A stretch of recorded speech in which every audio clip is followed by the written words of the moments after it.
This now, I did not use my driven rear sprocket, had all kind of problems. Lo and behold, what happens is this being a 45-tooth sprocket normally will fit on the ZX6R 26 model just fine. However, when you use the Puig chain adjusters that I have here, you end up not having enough room, because this is so thick compared to what the nut would have been, to slide this axle far enough forward. Because if you think about it, when you go bigger sprocket, everything comes in. So to counteract that,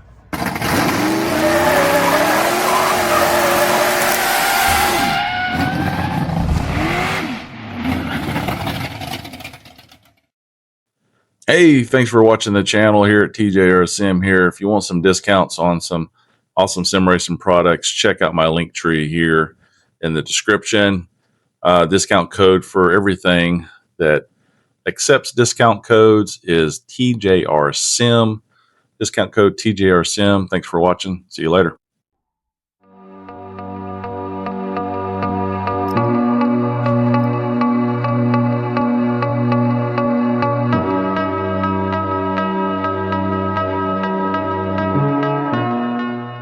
What's going on? This is Larry at TJR, and today we're going to install some goodies here to finish up some of the track stuff. We got the Puig chain adjusters, titanium sprocket nuts, blue +2 sprocket, wheel spacers here to keep them that are encapsulating so they don't fall out every time you change tires. Evotech rear slider, the front one's still coming in, and then the Gills axle nut here, just so you don't have to worry about using the cotter pins anymore. So let's get to it.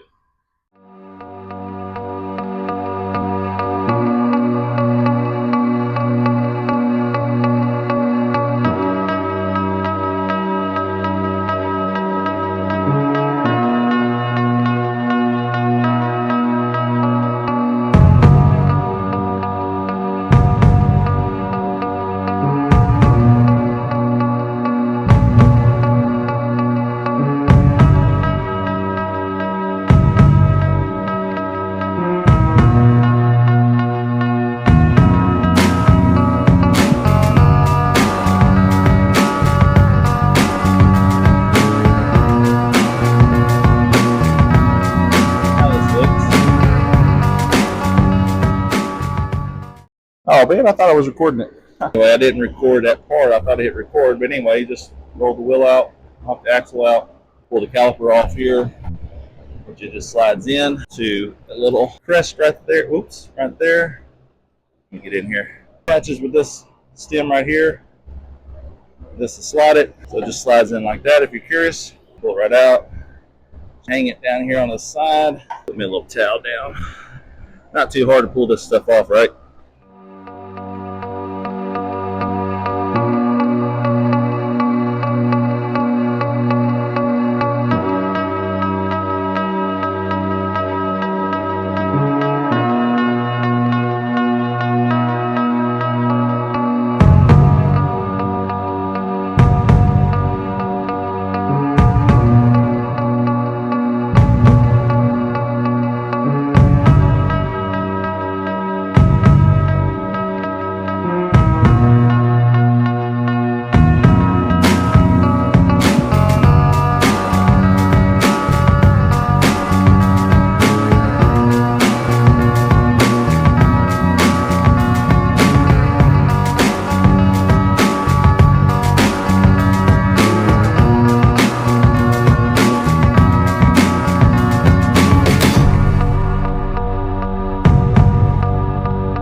All right, we're going to torque it down. It's 14 millimeter.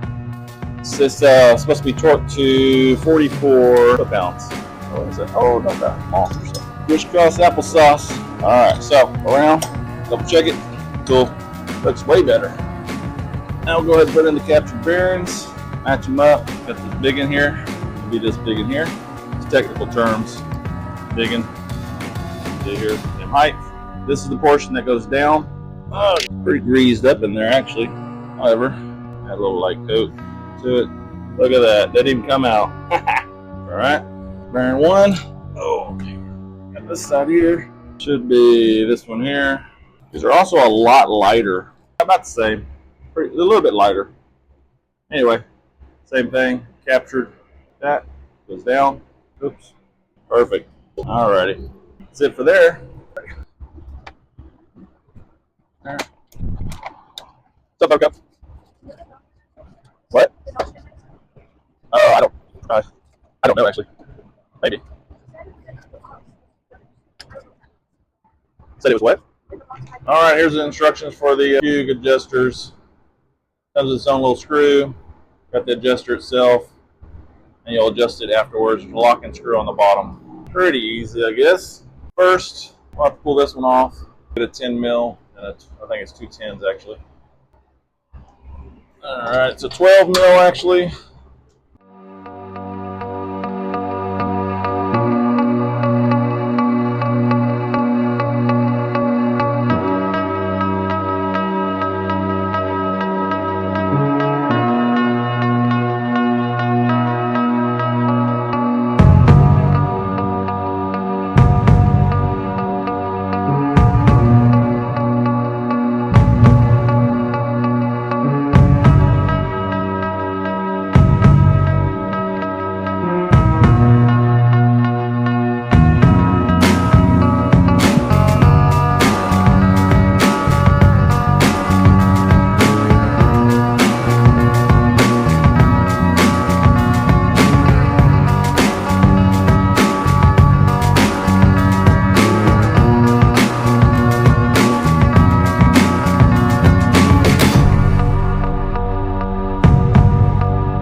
Alrighty, thanks for watching to the end. As you notice now, I did not use my driven rear sprocket. Had all kind of problems.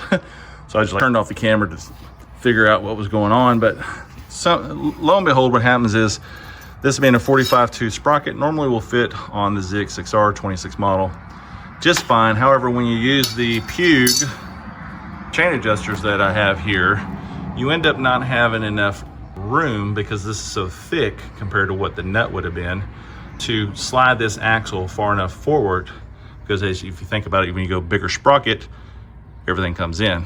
So to counteract that, what I ended up doing was using the stock screw, which saved me about 5 millimeters in distance from the socket head screw. It actually allowed me to put everything on, but then my chain was just too tight.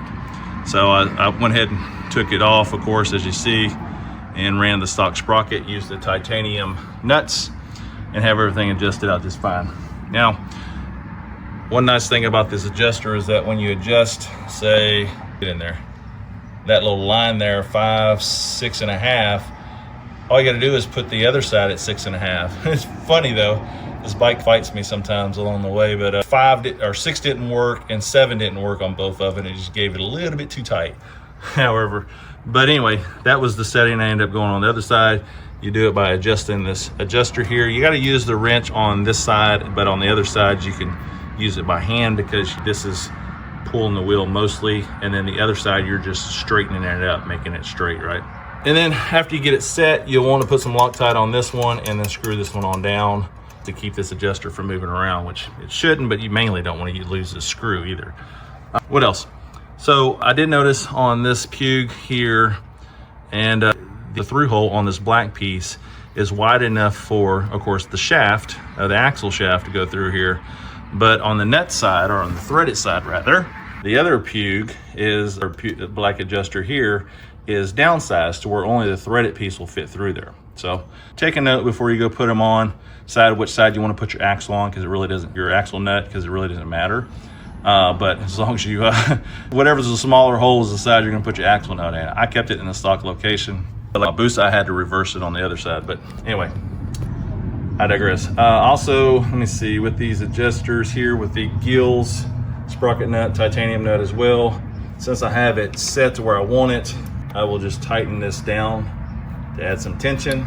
Doesn't take a lot, and that way it's a set screw to keep it from backing back out. Alternatively, if you wanted to use a 15-tooth sprocket, what you would need to do is get a bigger chain, longer chain rather, add an extra link, and that would be plenty if you wanted to use this Puig. So hopefully this helps somebody out there that's thinking about going with a bigger sprocket and use something like a Light Tech or Puig chain adjuster.